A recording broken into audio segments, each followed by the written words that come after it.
Hey everyone, I'm April. I'm the owner and creator over at 'Tis So Sweet. I make custom bags, purses, totes, zipper pouches, and other unique handmade items. I love all things Disney and absolutely enjoy making bags that bring joy to your heart and a smile to your face. If you would like to follow me in my shop, you can find me over on Instagram at 'Tis So Sweet. I'd love to connect with you and get to know you. Now that we've gotten to know each other some, I would like to welcome you to our Sewing 101 series here on Auntie Tay's YouTube channel. In this series, we will be going over the basics. I'm talking from the ground up. We will be going over how to navigate your sewing machine, how to read a basic sewing pattern, basic sewing lingo, and so much more. So, with all that being said, today we are going to be going over basic sewing lingo. Here are some terms that you might have heard or you might not have heard of, and what they mean, and maybe a little bit of an example of what it is.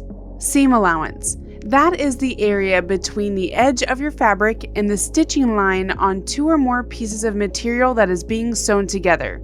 There are several different sizes of seam allowances. There can be 1/8 of an inch seam allowance, 1/4 of an inch, 1/2 of an inch, 5/8 of an inch. There's so many, but your pattern will normally tell you in the beginning of the pattern what the basic seam allowance is.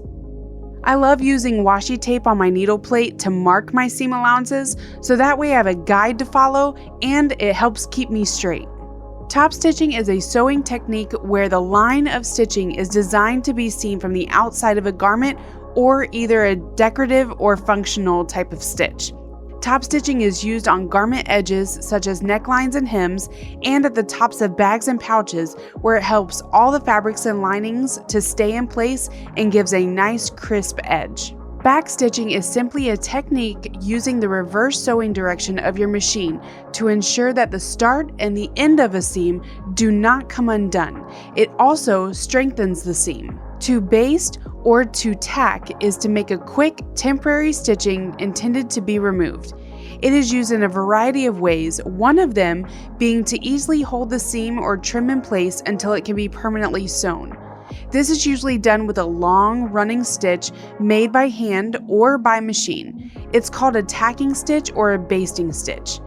On my machine, you'll see that there's a couple different sizes of stitching. We would go to the longest stitch length possible, and that is what basting is.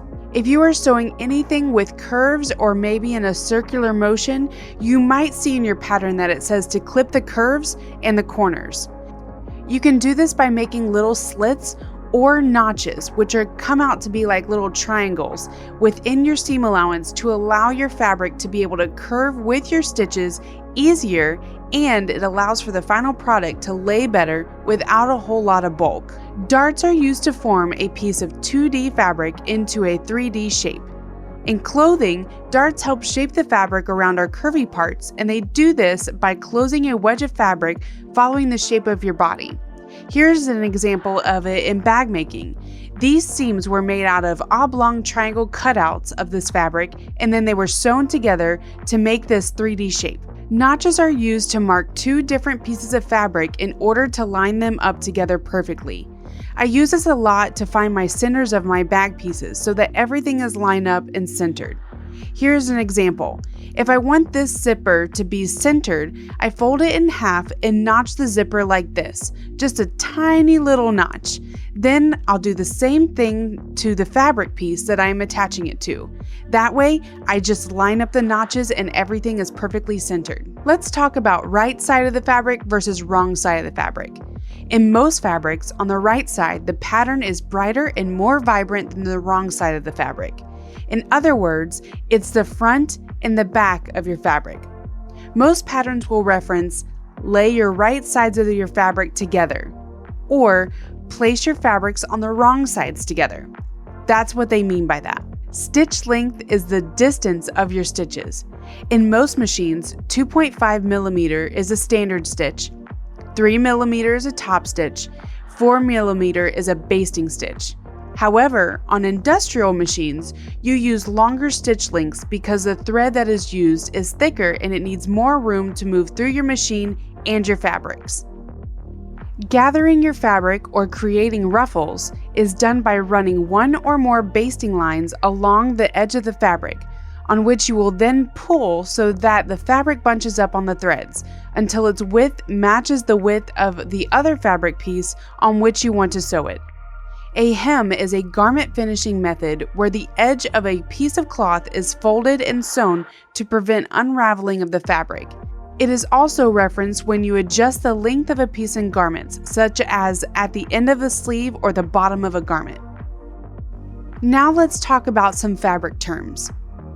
There is selvage, cross grain, straight of grain, and bias. Now the selvage is often a different color and has the name of the manufacturer printed on it. When you tug on this selvage, it does not give. Never use the selvage in your patchwork. The cross grain of the fabric is the grain that runs crosswise or at a right angle to the selvage. The cross grain is always perpendicular to the selvage. When you tug on this part of the fabric, it will give a little bit more than the selvage does. The straight of grain runs parallel to the selvage. When you tug on the straight of grain, there is a little bit more of a give than the cross grain. The bias of fabric runs at an angle to the selvage. True bias is at a 45-degree angle to the selvage, and when you tug on the bias, the fabric will stretch. You definitely need to be careful when you are sewing on the bias, as the fabric can stretch and cause inaccuracy in your patchwork. So if you are cutting on the angle of your fabric, like if you're doing quilting, you just need to be cautious of where on the fabric you are cutting so you know how much give is in the fabric. A raw edge of fabric is an unfinished or rough or undecorated edge. When you cut a piece of fabric and it is not serged or hemmed, that is known as a raw edge of fabric. Width of fabric is also sometimes abbreviated as WOF. Your width of fabric is your fabric cut from one selvage edge to the other, so straight up and down from one edge to the other. That is your width of fabric. Something you might see in your materials required list in a pattern is a fat quarter. A fat quarter of fabric is 1/4 yard cut that usually measures 18 inches by 22 inches. To create a fat quarter on your own yard of fabric at home, cut a 1/2 of a yard of fabric, which is 18 inches, along the fabric's lengthwise grain. Then cut that piece in half at its midpoint, and there you have it. Or you can measure and cut a piece that is 18 inches by 22 inches. Another term that you might see in the sewing pattern is on the fold. In knitting patterns, it will give you a pattern piece that needs to be cut on the fold. That means you'll fold your fabric in half and put the on the fold line literally on the fold of fabric, and then you proceed to cut out your fabric. If you aren't comfortable with cutting on the fold, you can always use a marking tool and trace the pattern.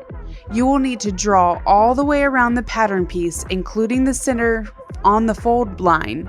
Then flip your pattern piece so it's a mirror image of what you just traced, line it up, and trace it again to make the whole piece. Then take your scissors or your rotary blade and cut out on that line.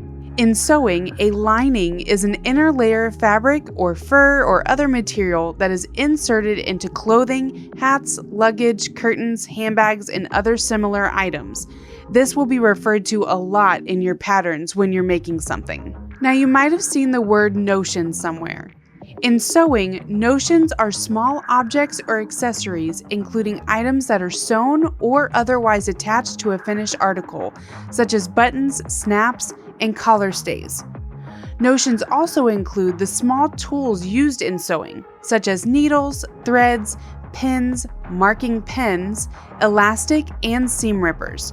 So when you see the notions aisle at Joann's or a store like that, that is what it's referencing. A presser foot is an attachment used with sewing machines to hold the fabric flat as it's fed through the machine and stitched. They come in all different sizes and shapes and all have different uses.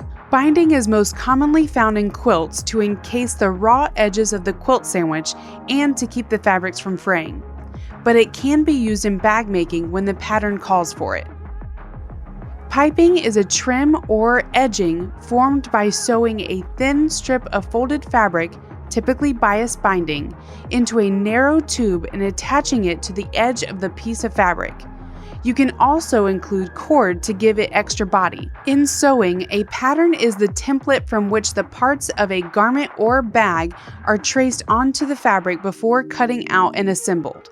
Patterns are usually made of paper and are sometimes made of sturdier materials like paper or cardboard or acrylic if they need to be more robust and withstand repeated use.